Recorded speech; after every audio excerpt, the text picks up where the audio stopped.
Two pilots were trying to take off from a remote airstrip in Canada, but they made a series of critical mistakes and their deadly crash was caught on camera.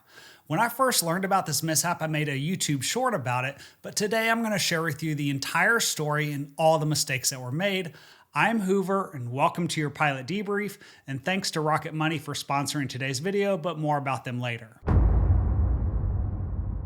Our story begins on July 8, 2007, when two pilots and three passengers were trying to take a routine flight out of a remote airstrip in Canada. The company that owned the aircraft was based out of Muncho Lake, where they operated in association with a local lodge. Most of their flying was to support seasonal tourism, with visitors looking to fish and hunt or just go sightseeing in northern British Columbia. The company operated 4 different aircraft to support all of the tourists, and one of those was a de Havilland DHC-6-100 Twin Otter that was involved in the crash. If you're not familiar, this is a twin-engine aircraft that can typically carry up to 19 passengers or cargo, and because of its short takeoff and landing capability, combined with the fact that it can be equipped with floats to operate on water, makes it a great aircraft for flying in remote parts of the world. According to the investigation, there was nothing mechanically wrong with the aircraft that contributed to the crash, but the cockpit voice recorder that was found in the wreckage provided several clues about what happened during the takeoff. This is where it's important to understand that the reason the company bought the Twin Otter was to transport tourists from the lodge to the Vancouver and Edmonton international airports, and there were 2 gravel airstrips that they normally used to do this. The first one you need to know about was the Muncho airstrip, which was located next to the Alaska Highway, about 10 kilometers south of the lodge. This airstrip is about 1,700 feet long, and that made it ideal for any Twin Otter flights that involved carrying passengers and for heavyweight takeoffs. However, one of the concerns the company had with the Muncho airstrip is that it's unattended, so they didn't like leaving the Twin Otter parked down there overnight just in case someone tried to break into it. Instead, they kept it parked at their other airstrip, which was located right across the street from the lodge. The nice thing about that location was that it made the aircraft immediately available for emergencies, and it provided roadside advertising for the company. As a side note, one of the interesting things that I discovered while reading through this investigation was that the company would use one of their smaller planes, like a Cessna, to shuttle passengers and cargo from the Lodge airstrip down to the Muncho airstrip via a 5-minute flight. Just to be clear, it takes 10 minutes to drive from the lodge to the Muncho airstrip, so I'm not sure why they would fly people down there instead of driving, because it doesn't make much sense from a risk management perspective. Either way, that wasn't going to be the only questionable decision in this tragedy. Even though the Lodge airstrip was very convenient for the guest, one of the unique challenges of flying out of there was that it has a very short runway. In fact, according to the investigation, a post-accident survey determined the airstrip was only about 950 feet long, and it sloped upward about 2 degrees towards the northwest, which is the direction that aircraft normally took off to avoid the high terrain to the southeast. Additionally, the Alaska Highway crosses under the departure end, about 100 feet beyond the northwest threshold, so there's not a lot of margin for error if you have a problem on takeoff. When the investigators asked the owner of the charter company about the airstrip, he said it was about 900 feet long, even though it had never been professionally surveyed to determine its exact length or slope.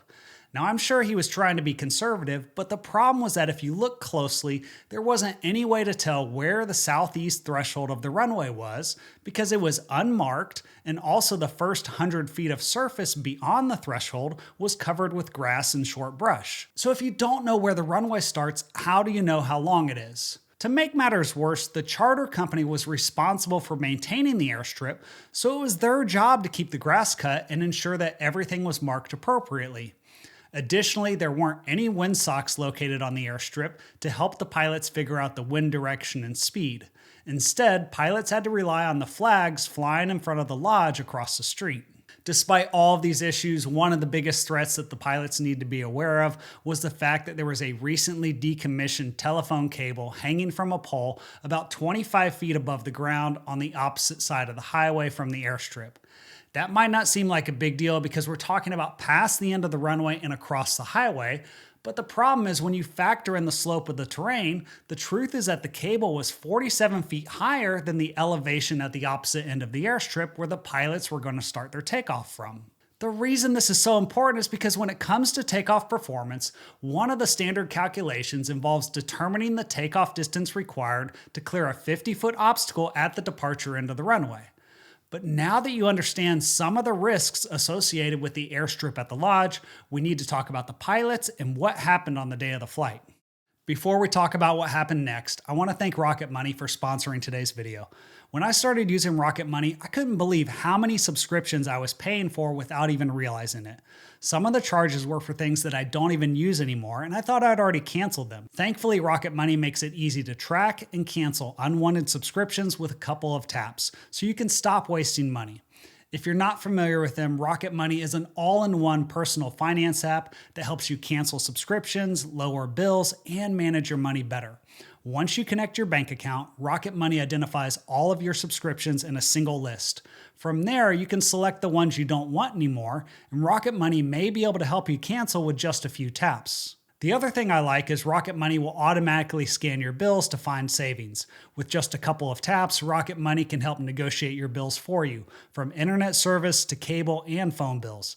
No need to worry about customer service calls. Let the app's negotiators go to work for you to try to get the best possible rate. That's why I highly encourage you to try Rocket Money out today and unlock more features with premium. Just head to rocketmoney.com/pilotdebrief or click the link in the video description below. And now let's get back to the story. There were 3 pilots working for the charter company at the time of the crash. One of them was the owner of the company, and he had a commercial pilot license and had flown in northern British Columbia and the Northwest Territories for 26 years, acquiring about 12,000 hours of flight time, including 420 hours on the Twin Otter. The captain that was flying the plane when it crashed had an airline transport pilot certificate with 22,000 hours of experience in a variety of aircraft, including corporate jets and turboprops, and he also had about 6,000 hours of experience flying the Twin Otter. According to the investigation, he passed a Twin Otter proficiency check on August 27, 2006, and started working for the charter company in June 2007, which was about 1 month prior to the crash. When he was hired, he was given the role of chief pilot and put in charge of all aspects of Twin Otter operations. Now, even though he had a lot of experience flying the Twin Otter, the company owner gave him some initial training when he was hired, and as part of that training, they discussed max performance short takeoff and landings, also known as MPS procedures. However, MPS procedures were never demonstrated or practiced, which is something that's going to be a factor in this tragedy. It was later determined that during the first 29 days the captain worked for the company, he flew a total of 65 hours. But at the time of the crash, he had only flown out of the Lodge airstrip 3 times, including just once as a captain. Sitting next to the captain in the right seat was the first officer, who also had an airline transport pilot certificate with over 10,000 hours of experience, but that was mostly in large aircraft, as he had just retired from the airlines in 2005 and only started bush flying during his retirement. He trained and flew with the company for a short time in 2006, but then left and came back later in May of 2007, about 2 months prior to the crash, but he only had about 105 hours of experience flying the Twin Otter when they crashed. In fact, just like the captain, he had only flown out of the Lodge airstrip 3 times. In order to help mitigate some of the risk associated with the Lodge operations, the company had developed an operations manual with policies designed to ensure safe flight operations and eliminate potential errors in judgment. Additionally, because the Lodge airstrip was so short, the company had an unwritten policy that all Twin Otter departures from the Lodge would only be done with the minimum fuel on board and without any passengers. Basically, they would just fly the aircraft down to the Muncho Lake airstrip, where they would top off the fuel and load up the passengers and go from there. Unfortunately, all of these rules were about to be broken. The purpose of the flight was to transport one of the guests from the Lodge to the Vancouver International Airport, and originally they were going to use a Cessna 172 for the trip, which would have required stopping in Prince George to refuel. However, around 7:30 in the morning on the day of the crash, the captain of the accident flight took off in a different Cessna to do a weather check, and he radioed back that there were low ceilings in the Rocky Mountain Trench along the route to Prince George. Upon hearing the news of the marginal VFR or potential IFR conditions, the owner of the charter company decided that instead of the Cessna, they would use the Twin Otter for the flight, and he scheduled it for a 1300 local takeoff time. That gave them plenty of time to reposition the aircraft to the Muncho Lake airstrip, but for some reason that never happened, and the owner said that they could take off from the lodge. I'm not sure why he came up with that plan because they immediately ran into some problems with it. First of all, the charter owner and the captain for the flight never talked about the fuel load. The captain assumed that the aircraft would have about 1,600 pounds, since that was close to the minimum fuel they needed to make it to Prince George. However, that assumed VFR conditions, which wasn't the case. And while he was still flying back from that weather check, the company owner got a hold of the first officer and told him to fill the plane up with a full load of fuel, which was about 2,600 pounds. And that was more realistic since that would allow for divert options considering the weather. What's crazy to me is that meant the owner was already violating the two unwritten rules he had created to help keep them safe. And what makes this even worse is he probably knew the takeoff weight was going to be a factor because he told the first officer to remove several seats from the cabin to accommodate for the extra fuel. According to the investigation, the first officer initially questioned the owner about whether this was safe, but the owner assured him there was no problem. Now let me pause for a second here because I just want to say that one of the most important things that I learned in the military was to trust but verify. That means if the owner tells me that it's possible, but I have my doubts, then I'm going to do the math myself. After all, I'm the one that could die if he's wrong, and it's not that hard to do the calculations. And the shocking part about this is that even though the company procedures required the pilots to do a weight and balance and takeoff performance calculation prior to each flight, the investigation found out that rarely happened whenever pilots flew out of the lodge. Tragically, the situation was only going to get worse because later that morning, the owner authorized a second passenger for the flight, and unbeknownst to him, the passenger invited a friend to come along for the trip. Now, regardless of whether the company owner knew about that third passenger, he wasn't the one flying the plane. And the truth is that both the captain and the first officer knew, and the captain was also made aware that the aircraft was full of fuel. So basically, they went from an unwritten rule saying no passengers and minimum fuel only for flights out of the lodge to a full load of fuel plus 3 passengers. And even though at some point the first officer ended up doing a weight and balance calculation, neither he nor the captain bothered to do any takeoff performance calculations to find out if it was even possible to take off. Before we see what happened during the takeoff, it's really important to know that the Twin Otter flight manual has 3 takeoff procedures. Section 2 of the manual specifies the use of 30 degrees of flaps for a normal takeoff, but there's also an option to use 10 degrees of flaps. The third option in the supplemental section talks about MPS procedures, which require 30 degrees of flaps, but you're also supposed to hold the control column fully aft before you start your takeoff roll, and you hold it there until the aircraft becomes airborne. The only problem with that is the aircraft will become airborne at an airspeed below the minimum control speed with the critical engine inoperative. That means if you lose an engine on takeoff, it can be very dangerous. And because you don't have the level of safety required by Canadian regulations, Canada doesn't allow companies to use MPS procedures unless they're specifically authorized by the Canadian transport authorities. To get that authorization, the chief pilot has to spend 2 hours practicing in a simulator, and the aircraft has to be equipped with a fully serviceable auto feather system. Unfortunately, the charter company conducting the flight wasn't authorized to perform MPS procedures, and none of their pilots had received MPS training, and the aircraft wasn't equipped with an auto feather system. That being said, the company owner had flown the Twin Otter from the Lodge airstrip multiple times in the past, and he had adopted procedures that resembled an MPS takeoff. According to the investigation, the captain called for a standard takeoff during the takeoff briefing. In other words, there was no discussion of MPS procedures or the possibility that they might need to do a max performance takeoff.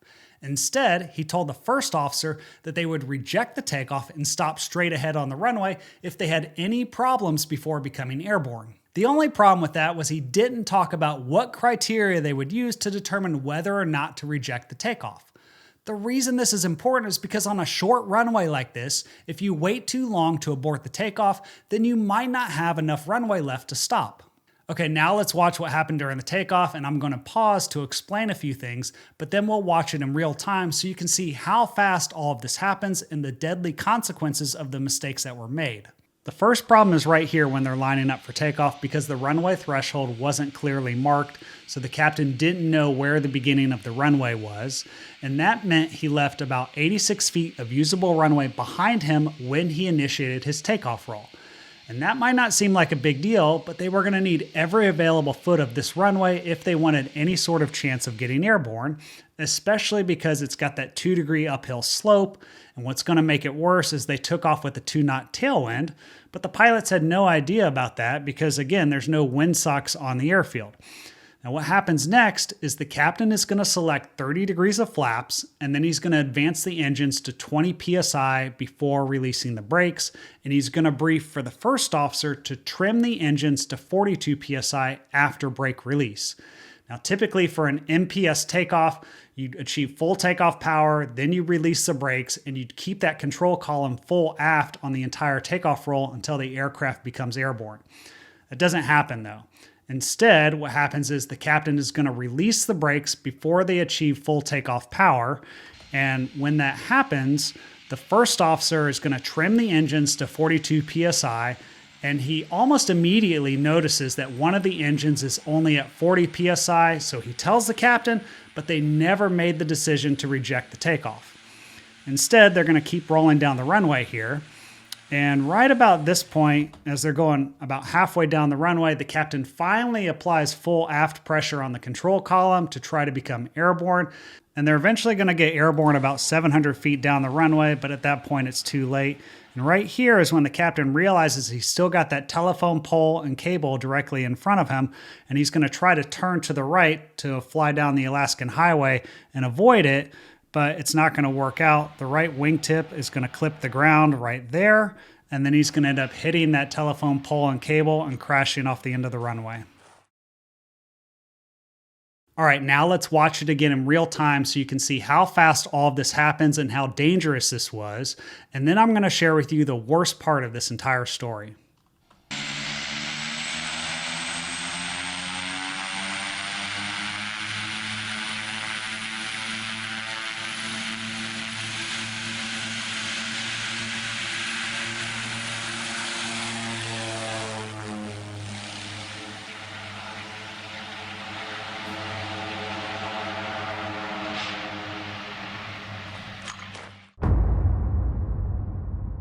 The investigation discovered there was nothing wrong with the left engine, and both engines exceeded the expected takeoff power setting of 39.5 psi. The problem was that based on using 30 degrees of flaps and a gross weight of 10,000 pounds, if they had been on a level and dry concrete surface, they would need at least 1,700 feet to get airborne and clear a 50-foot obstacle. If they used 10 degrees of flaps, it would take about 1,350 feet, and if they did an MPS takeoff, they needed about 1,175 feet to clear that 50-foot obstacle, which was about 225 feet longer than the available runway. The other thing to keep in mind is the takeoff performance charts don't provide any means to compensate for the uphill slope of the runway or the gravel surface, both of which are going to increase the takeoff distance required, so there was no way they were ever going to be able to take off from this airstrip. As tragic as this was, and despite all the mistakes that were made, I think the worst part of this entire story is that even though they all survived the initial impact of the crash, a post-impact fire erupted in the cabin, and everyone managed to get out of the aircraft, but they were all soaked in jet fuel from the fully loaded main fuel tanks, which were located in the fuselage below the cabin floor, and the captain received serious burns, and one passenger died from the fire. This was a tragedy that could have been easily avoided, because if they had just taken a few seconds to do the takeoff performance calculation, they would have realized that they didn't have enough runway. Thanks again to Rocket Money for sponsoring this video, and be sure to check them out using the link in the description below. And thanks for watching. And if you want to learn from another debrief, then be sure to check out one of these videos on the screen, and I'll see you on the next video.